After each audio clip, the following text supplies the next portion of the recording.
diri kita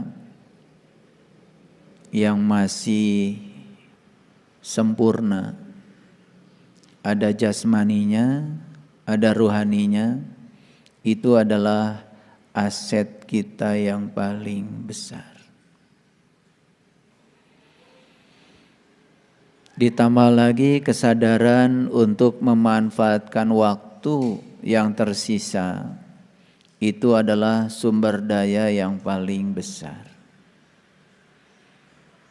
Jadi kita punya aset yang terbesar, kita punya sumber daya yang terbesar, dan dua-duanya itu adalah harta karun yang terpendam,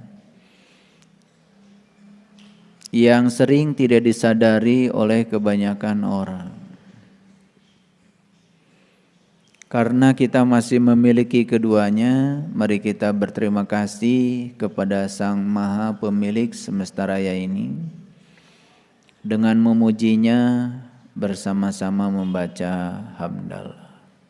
Alhamdulillahi Rabbil Alamin. Mari kita awali kajian meniti ke dalam diri ini bersama-sama memohon ridho dan berkah Allah. Mari kita heningkan cipta kita, hindari konflik antara pengetahuan baru yang akan datang dengan pengetahuan lama yang ada di benak kita. Apalagi kalau pengetahuan itu jelas-jelas tidak berguna dan tidak menyelamatkan kita. Oleh karenanya, mari kita sapa asma Allah dengan kelembutan dan cinta, seraya membaca basmalah. Bismillahirrahmanirrahim. Kalau kita berbicara para rasul, biasanya yang paling menarik itu pembicaraan tentang mukjizat-mukjizatnya. Biasanya kalau cerita tentang para wali, para sunan, yang sering menarik itu adalah kalau berbicara karomah-karomahnya. Ada kesalahan paradigma dan sudut pandang yang sudah mengakar di dalam pikiran kita tentang pengertian mukjizat dan karomah. Karena biasanya kalau bicara mukjizat, biasanya kita berbicara tentang berbagai hal, seakan-akan itu adalah keistimewaan yang diberikan Allah kepada para rasul, dan seakan-akan keistimewaan itu tidak diberikan pada siapapun. Lalu kita pun menerima kondisi itu. Seakan-akan Allah itu boleh saja sewenang-wenang memberikan mukjizat kepada para rasul dan tidak memberikan mukjizat kepada kita, karena kita seakan-akan tidak layak untuk mencapai derajatnya beliau-beliau itu. Padahal sebetulnya kalau kita mau berguru kepada Nabi Muhammad sendiri mengatakan bahwa aku diutus ke semesta ini hanya untuk menyempurnakan akhlak. Bukan diutus ke semesta ini untuk menunjukkan keistimewaan beliau sebagai manusia pilihan, tetapi untuk menyempurnakan akhlak. Dan sekolah akhlak yang paling sempurna adalah kehidupan. Nabi Muhammad dilempari batu berdarah-darah. Tidak batunya jadi mantul, atau batunya itu tidak bisa berbuat apa-apa begitu dan tidak bisa menyakiti.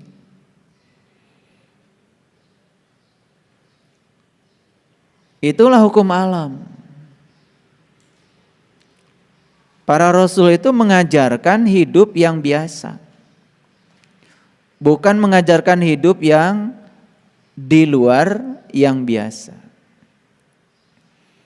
Kalau kita nonton filmnya para wali, para sunan, yang kita saksikan di situ itu adalah perang, menunjukkan kemewahan, keistimewaan, bisa berjalan dari pohon ke pohon, bisa berjalan di atas air. Jadi seakan-akan mereka itu datang ke semesta ini untuk menunjukkan kehebatan-kehebatan yang di luar manusia biasa. Itu sebabnya tidak salah kalau kemudian banyak sekali orang-orang yang menginginkan keistimewaan itu. Padahal para sunan, para wali yang diajarkan juga sama. Karena mereka kan sesungguhnya para penerus Rasul. Yang diajarkan itu adalah akhlak. Kalau mereka kena air ya basah. Kalau mereka kena api ya gosong. Jadi kalau ilmu-ilmu yang seperti sering dibicarakan, katanya para wali itu ingin pergi ke Mekah saja cuman diam, tahu-tahu sudah di Mekah. Bohong itu. Itu sudah melanggar hukum alam. Dan siapa yang melanggar hukum alam itu sudah jelas, ya. Tidak direstui oleh alam. Jadi manusia istimewa itu justru yang bisa menselaraskan diri dengan alam. Jadi jangan cari ilmu supaya enggak mempan di golok. Buat apa? Berarti sudah ada niat dong dalam diri kita. Niatnya supaya orang lain kalau berlaku jahat kepada kita enggak mempan. Berarti sudah ada niat dong dalam diri kita menjadi orang jahat. Kalau niat untuk menjadi orang yang dimuliakan Allah, berakhlak mulia, ya tidak perlu memiliki kemampuan-kemampuan yang semacam itu. Buat apa? Carilah ilmu supaya kita enggak ada yang ngegolok. Bukan cari ilmu supaya enggak mempan di golok. Buat apa? Ilmu-ilmu kanuragan, ilmu-ilmu kesaktian, ujung-ujungnya adalah ilmu keduniawian. Yang ingin melanggengkan kekuasaan, yang ingin melanggengkan keserakahan, ya biasanya yang ditemui orang-orang yang model seperti itu. Orang-orang bijaksana yang mengajarkan bagaimana cara menghadapi kontradiksi dengan kenyamanan yang sama seperti menghadapi yang diinginkan, orang-orang yang semacam itu luput dari pencarian mereka-mereka yang ingin melanggengkan kerakusannya. Inilah yang akan kita bicarakan, kita akan gali secara mendalam. Itu sebabnya saya mengingatkan, siapapun yang datang ke tempat ini, ingin berguru kemudian sudah ada niatan, apalagi niatan ingin mengatur Tuhan supaya Tuhan mengikuti segala keinginan hawa nafsunya, jangan belajar di sini. Karena yang akan diajarkan oleh saya di tempat ini adalah kepasrahan diri yang total kepada Allah. Menyadari bahwa kita dicipta oleh Allah bukan untuk mengatur Allah. Kita dicipta oleh Allah untuk berserah diri sepenuhnya kepada Allah. Karena kita dicipta oleh Allah bukan untuk tujuan kita, tetapi untuk tujuan Allah. Ya sudah saja, apa yang Allah mau, ya ikuti.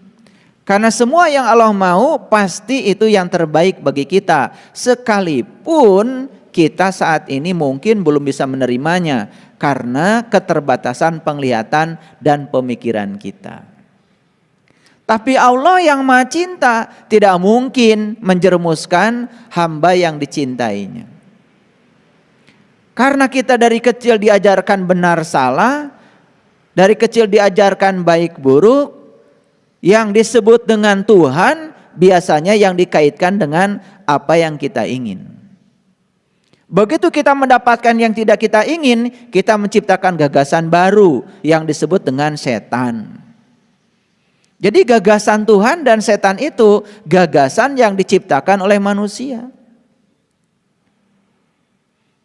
Sekali lagi, gagasan tentang Tuhan dan gagasan tentang setan itu yang diciptakan oleh manusia. Manusia sendiri yang menciptakan gagasan itu.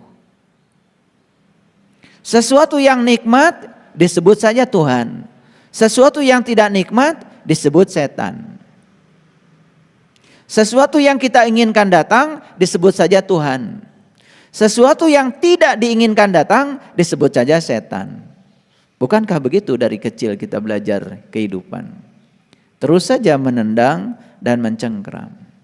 Yang kita ingin kita cengkram habis-habis, yang tidak kita ingin kita tendang jauh-jauh. Sepanjang hidup kita seperti itu, mau menjalankan ritual agama sebanyak apapun sehari semalam tidak akan mengubah kesadaran kita. Itu topik yang akan kita dalami hari ini. Jadi sebetulnya apa sih yang disebut dengan karomah itu? Karomah itu dari kata karim. Karim itu mulia. Jadi karomah itu bukan kegaiban-kegaiban. Karomah itu bukan sesuatu yang di luar kebiasaan. Karomah itu bukan keistimewaan seseorang yang melampaui hukum alam. Bukan. Karomah itu adalah kemuliaan yang dicapai oleh seseorang karena akhlaknya. Kebiasaan setiap orang, kalau ada yang jahat padanya, dia berlaku jahat yang sama. Orang yang diberi karomah, kalau orang jahat pada dia, dia membalas kejahatan dengan cinta, dengan kasih sayang. Itu karomah.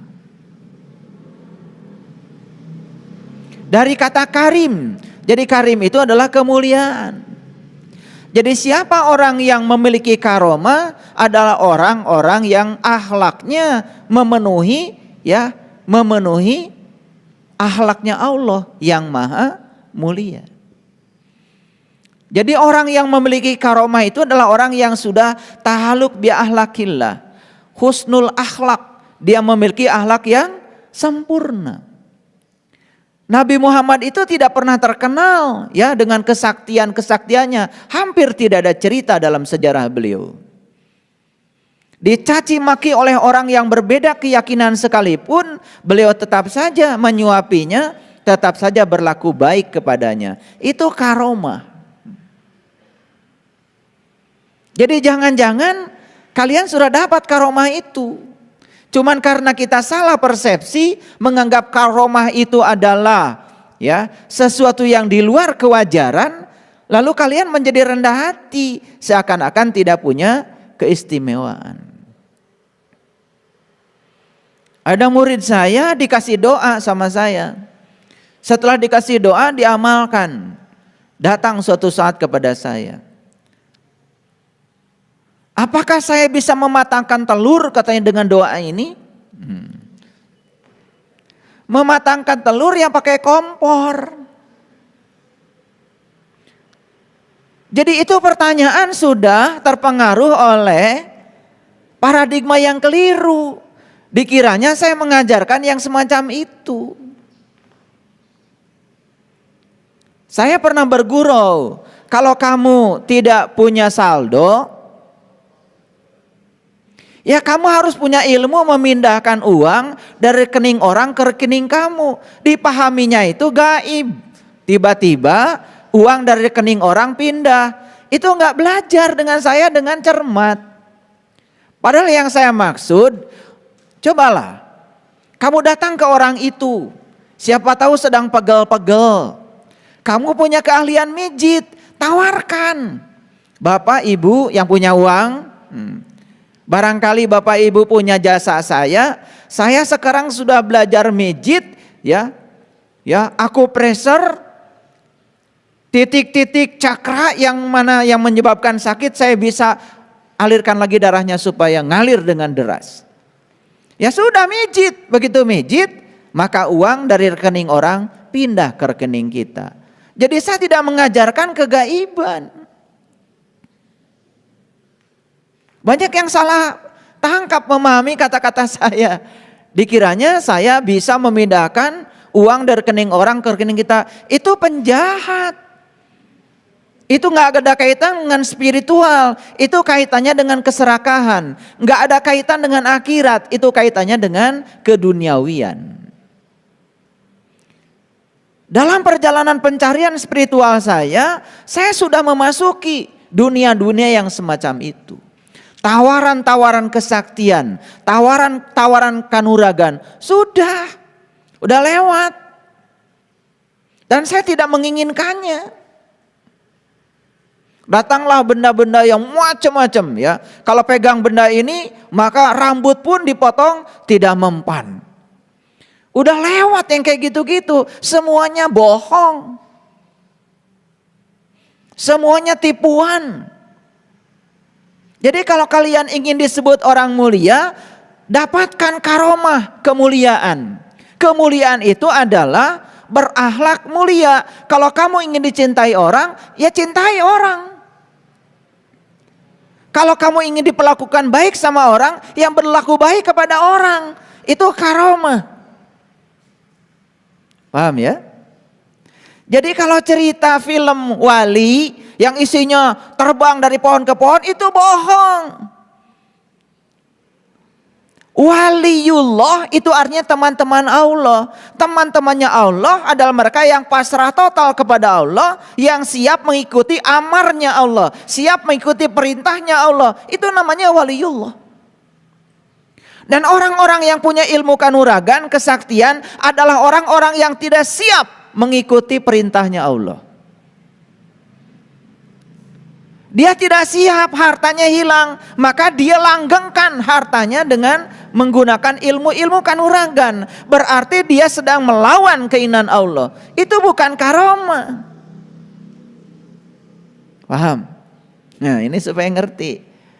Karena banyak yang salah faham. Kalau ziarah wali yang diceritakan biasanya ya kesaktian-kesaktian wali. Dan kalau kita berziarah ke sana seakan-akan kita ingin mendapatkan kesaktian itu. Kan itu keliru tujuannya. Sudah dijelaskan oleh saya bahwa waliullah, wali itu bahasa Arab artinya teman, waliullah berarti teman-temannya Allah. Tahu temannya Allah siapa? Ya temannya Allah, ya sahabatnya Allah. Sahabatnya Allah yang setiap saat siap menjadi kepanjangan tangan Allah untuk menyampaikan cinta kasihnya Allah. Itu yang disebut dengan orang sudah mendapatkan karomah. Paham ya? Nah ini diluruskan dulu nih. Nah biasanya kalau kita cerita mujizat, mujizat para rasul. Nabi Muhammad bisa mengeluarkan air dari jari-jari tangannya. Ditangkap secara mentah seperti itu. Nabi Ibrahim dibakar dengan api, enggak mempan. Akhirnya belajar ilmu-ilmu kanuragan supaya ketika dibakar api tidak gosong. Itu salah kaprah. Nabi Musa bisa membelah laut dengan tongkatnya, laut terbelah. Itu salah kaprah. Nabi Yunus ditelan ikan gak mati, malah membaca la ilaha illa anta. Benar-benar ditelan ikan. Bahkan dicari ikan yang menelannya. Konon kabarnya kata orang-orang bohong, ikan yang menelan Nabi Yunus dulu masih ada katanya sekarang. Bagaimana Anda memastikan kalau ikan itu yang menelan Yunus? Ya kalau Yunus ditelan ikan kemudian masih hidup melanggar hukum alam. Yunus ditelan ikan, ya pasti meninggal dong. Ngerti maksud saya? Jadi saya mau cerita karomah dan mujizat yang berbeda dengan kebanyakan orang memikirkannya. Nabi Muhammad betul ya bisa mengeluarkan air dari jari-jari tangannya. Tapi air apa? Air itu adalah sumber kehidupan jasmani. Ada lagi sumber kehidupan ruhani. Karena Nabi Muhammad itu adalah seorang rasul yang mengajarkan ilmu ruhani, Berarti yang dimaksud oleh beliau bukan air jasmani dong, air rohani. Air rohani disebutnya ma'ul hayat, air rohani disebutnya cahaya. Cahaya di atas cahaya, itu yang disebut dengan sumber kehidupan.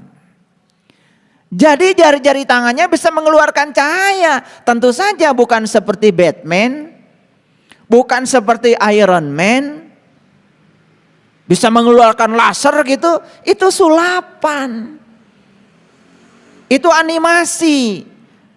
Masa seorang rasul diajarkan untuk mengajarkan sulapan? Nggak mungkin. Itu bahasa simbolik sebetulnya. Bisa mengeluarkan cahaya dari jari-jarinya. Cari ilmu supaya jari-jari kita pun bisa mengeluarkan cahaya. Gitu. Disitulah perlunya seorang pewaris ilmunya rasul. Makanya rasul dengan nabi beda. Rasul itu orang yang dapat ilmu untuk dirinya dan boleh menyampaikan kepada yang lain. Itu rasul. Kalau nabi, orang yang dapat ilmu untuk dirinya tidak boleh menyampaikan kepada yang lain. Itu nabi. Kalau tidak boleh menyampaikan kepada yang lain, ya ilmu itu berarti hanya untuk dirinya sendiri. Itu yang disebut dengan etika ilmu. Ada yang dapat ilmu untuk dirinya sendiri, dipesankan tuh oleh guru. Ini ilmu buat kamu saja, jangan kamu sampaikan kepada yang lain yang tidak berhak untuk mendapatkannya. Tapi ada juga orang yang diberi wewenang, ya, diberi hak bicara untuk menyampaikan itu kepada yang lain. Itu saja perbedaannya. Nah, pertanyaannya sekarang, ilmu apa yang dititipkan kepada para rasul? Ilmu apa coba? Nah, ini yang akan kita bahas hari ini. Tentu saja ilmu yang dititipkan kepada para rasul adalah ilmu-ilmu yang menyelamatkan. Bukan ilmu ecek-ecek, ilmu yang akan bisa menjadi syafaat. Nah, ini bicara syafaat lagi. Apa sih syafaat itu? Kebanyakan orang secara fiksi mengatakan syafaat itu nanti. Syafaat itu nanti. Datanglah para rasul kemudian memberikan syafaat, katanya pertolongan kepada kita. Kapan? Nanti. Syafaat itu bukan urusan nanti. Syafaat itu urusan hari ini, urusan sekarang. Apa wujudnya syafaat? Wujudnya syafaat adalah ilmu. Ilmu yang bisa menyelamatkan kita hari ini. Kalau hari ini kita selamat, insya Allah besok selamat, lusa selamat, terus selamat. Makanya ada seorang sahabat bertanya pada Rasul, "Ya Rasulullah, aku bahagia hidup sejaman dengan engkau dan aku mendapatkan ilmu langsung dari tanganmu." Apa jawaban Rasul?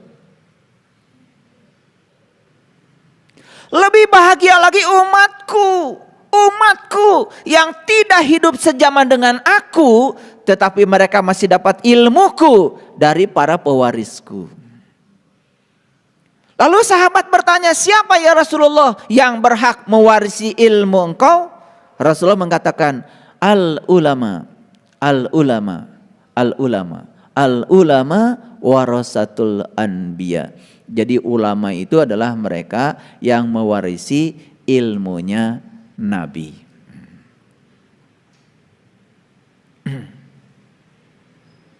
Paham ya? Oke. Nah, sekarang pertanyaannya, apa sih ilmunya para rasul itu? Ini yang jarang dibahas.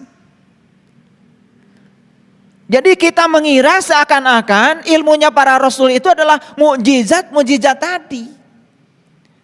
Mukjizat-mukjizat tadi itu sebetulnya secara prinsip bukanlah sebuah keistimewaan yang diberikan kepada beliau dan tidak diberikan kepada yang lain, tetapi tugas utama.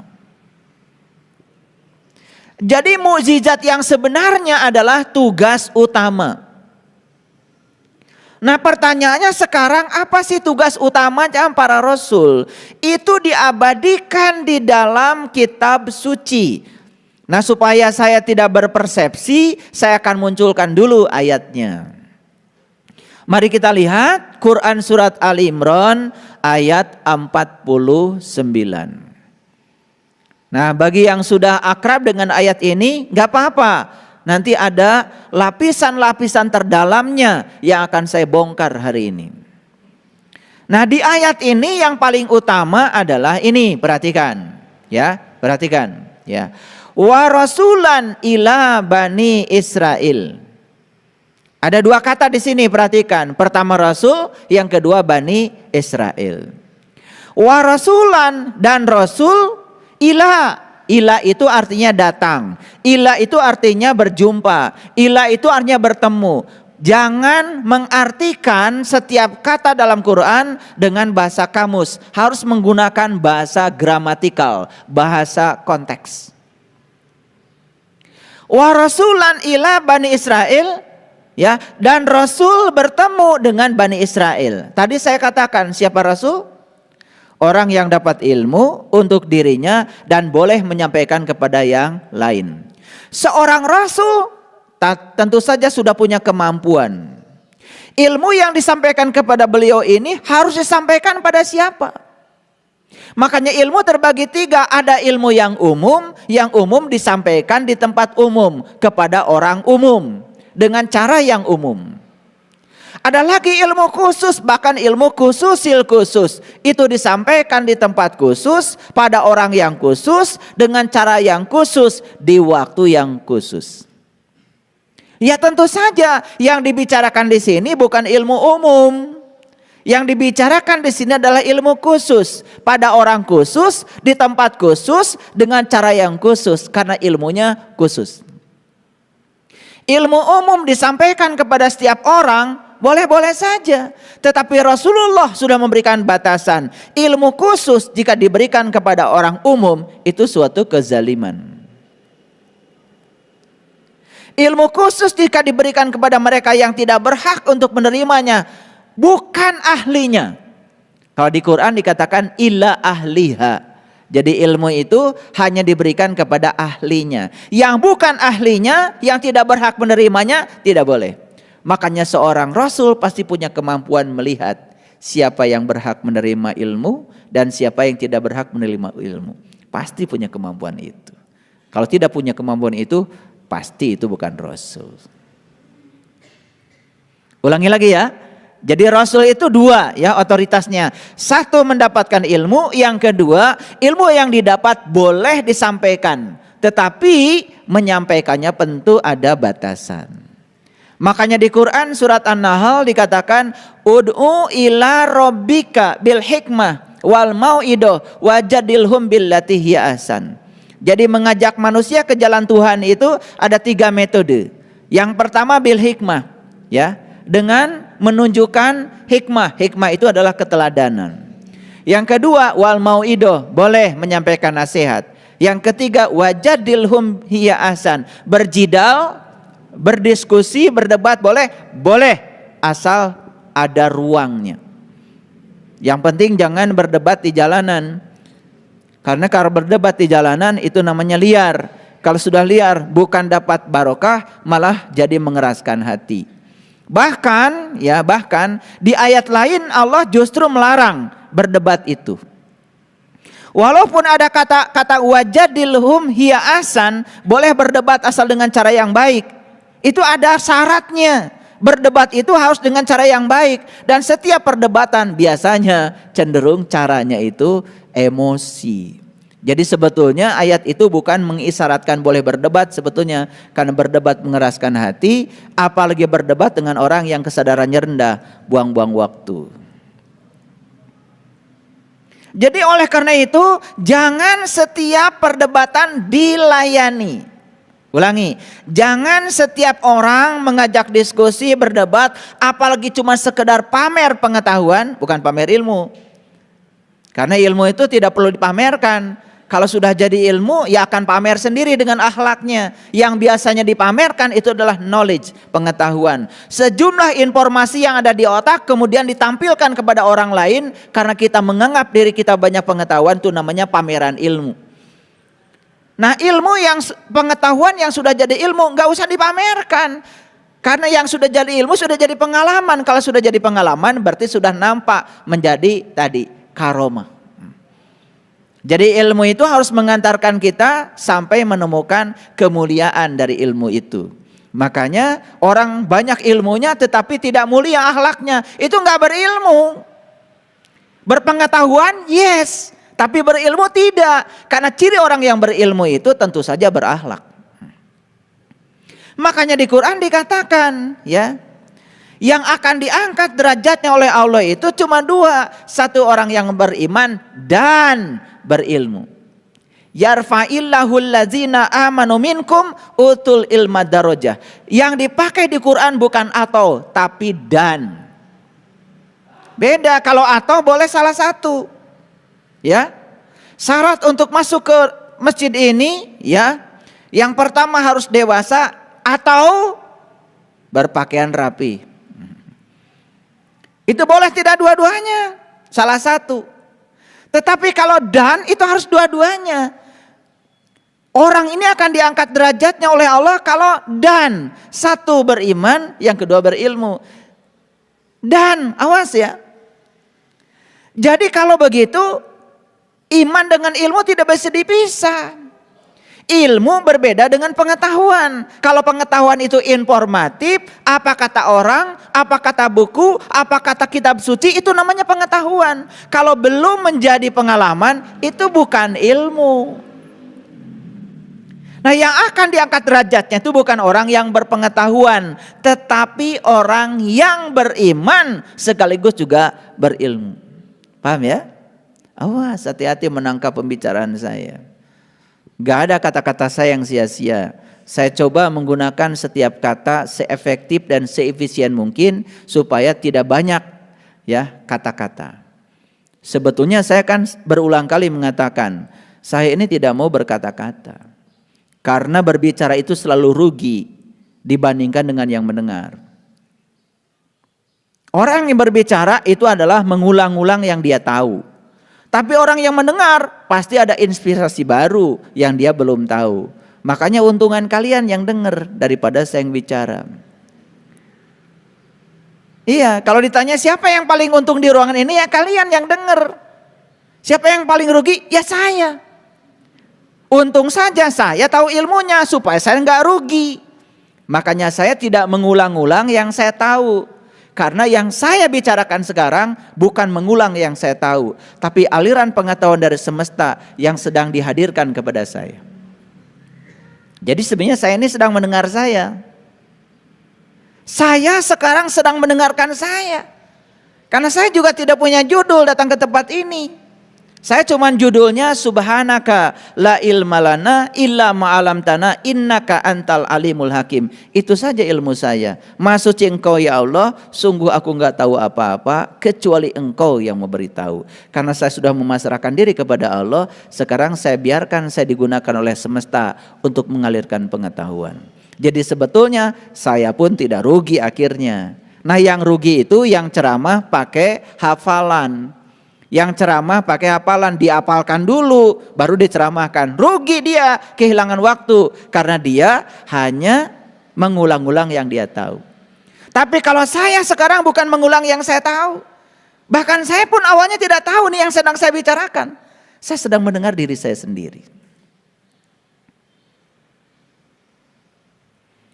Nggak tahu ini ngerti nggak kalian yang saya omongkan. Dari tadi kelihatannya mangut-mangut gini. Mangut itu ada dua. Kalau mangutnya kedalaman, gitu, itu bahaya itu. Jadi kalau mangutnya gini ya, itu berarti ngerti ya. Tapi kalau mangutnya terlalu ke bawah, itu berbahaya.